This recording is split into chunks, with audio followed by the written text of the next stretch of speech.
guys, welcome back to the Turf Shack. Welcome to episode 86 of Color and Emotion. So today I'm wrapping up this little mini series that I've been doing regarding books that I've read in recent years, as I have been in what I termed a Montessori graduate program. And what I meant by that is I like to read, and I like to order books, and I like to find books.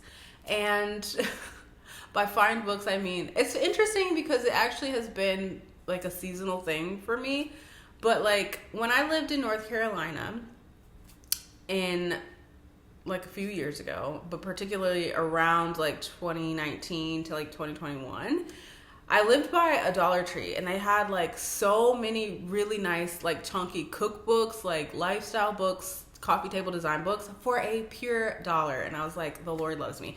So I like bought a lot of stuff back then. And they also had some really interesting like biographies, as I mentioned in a previous episode of the podcast, of different like songwriters, musicians.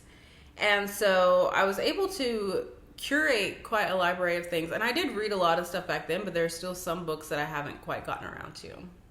But during that time, I also was like decided that I wanted to learn ceramics because I've always been interested in this analogy that the Lord gives in Jeremiah. And because it's hard to kind of explain without you listening to all of my last like 7 episodes, but basically my life was not going the way that I thought and had planned for myself, and thought honestly in some ways that the Lord was like leading me into things.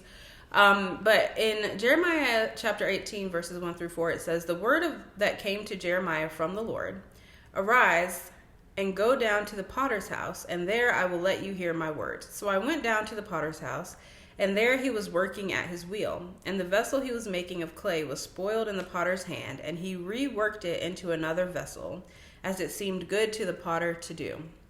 And then the word of the Lord came to me," this is Jeremiah speaking, "O house of Israel, can I not do with you as this potter has done, declares the Lord. Behold, like clay in the potter's hand, so are you in my hand." And then he goes on to just talk about basically that the Lord's plan is kinetic. That's like a phrase that I heard a preacher/teacher say that made a lot of sense to me, and it was comforting because I was like, okay, like God's plan is kinetic. And it makes sense when you think about the fact that we truly have free will and that God is not going to make people do stuff. So anyway, like in reading this, like even as a teenager and stuff like that, I was interested in it. But I guess probably during COVID, when everybody was like having hobbies and stuff, I was like, oh, I should learn ceramics. But I was also in the process of recording my EP, Lifter of My Head, and things. So I kind of was just like, you know how sometimes you like want to do something, you just put it in the back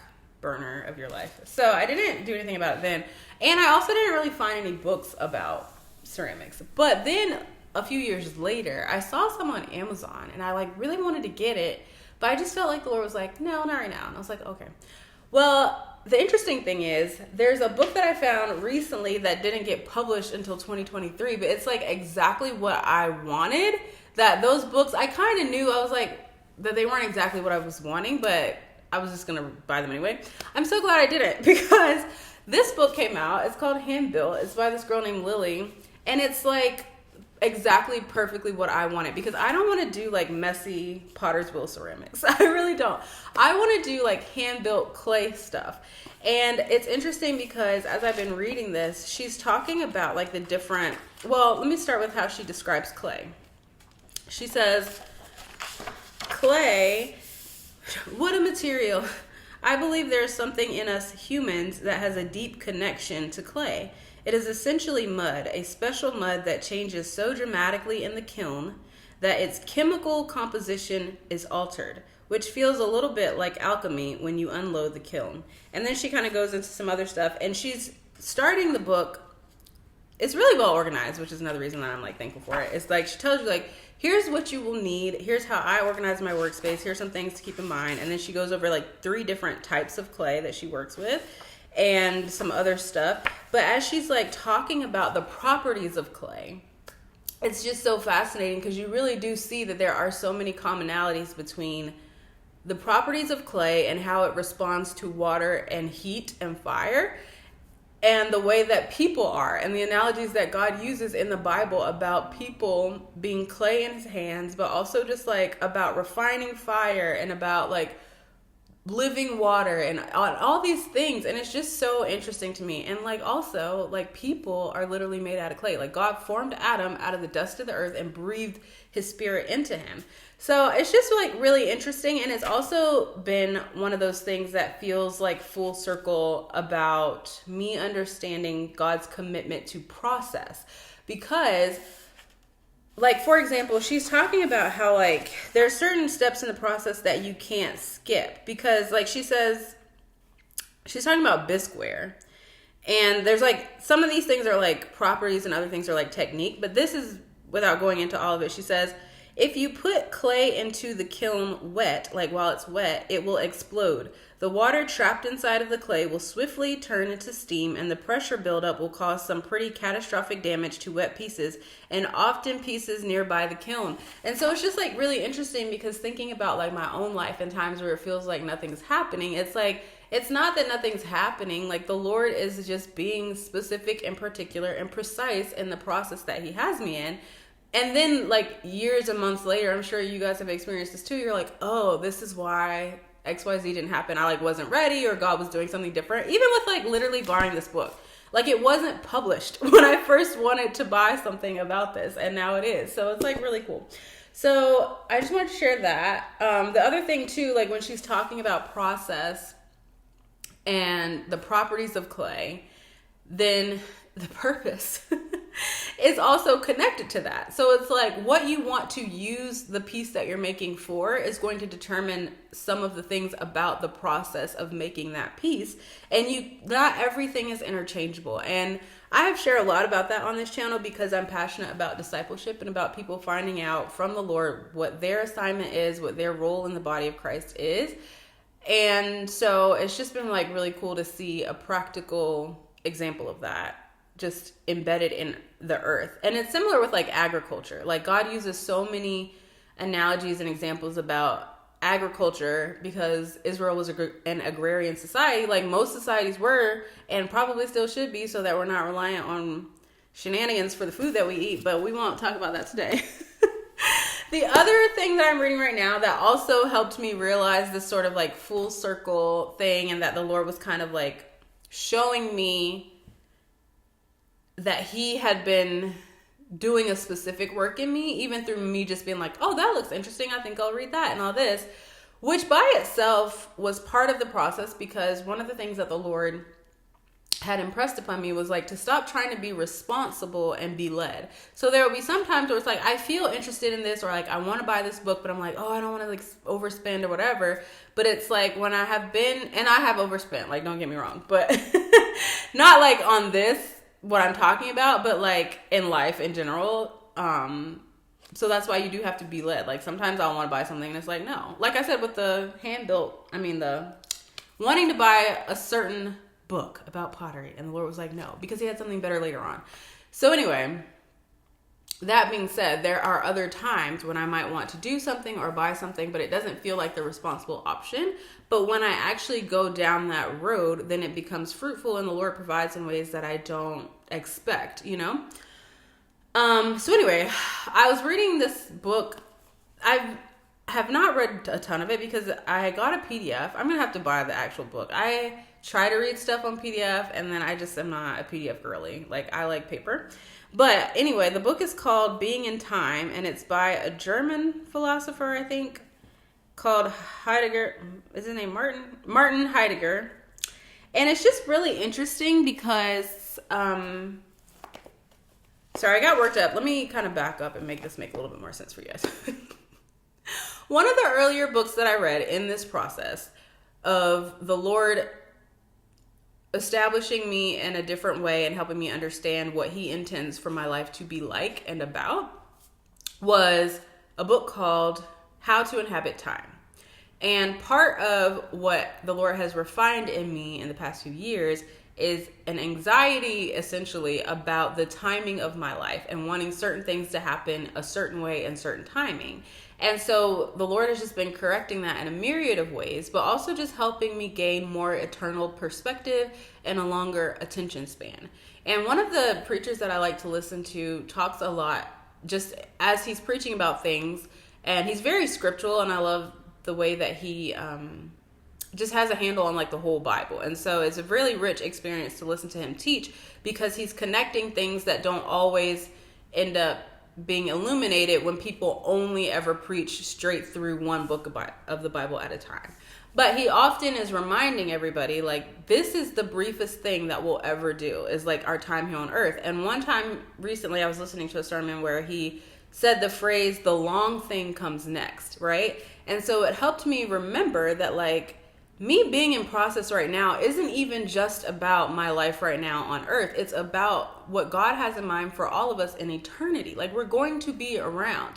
So, and that's one of the things I shared too. The Lord's like, I know you're not going to be down here forever, and I intend for that to bring you rest. Like, you don't have to be worked up and fixated on what happens in this finite amount of time, because it's not the only time that you have. Like, when you enter into covenant with God, he's inviting you into his eternal hourglass. So you're not actually going to run out of time in the most important sense of that.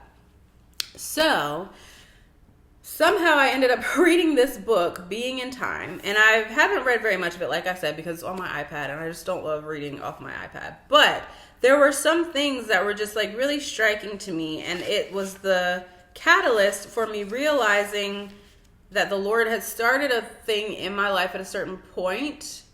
And obviously, always, it doesn't start there, but there are like demarcations of seasons that you can perceive and discern as you walk with the Lord. And when I was reading that other book, so I'll just link that video too, because it's related.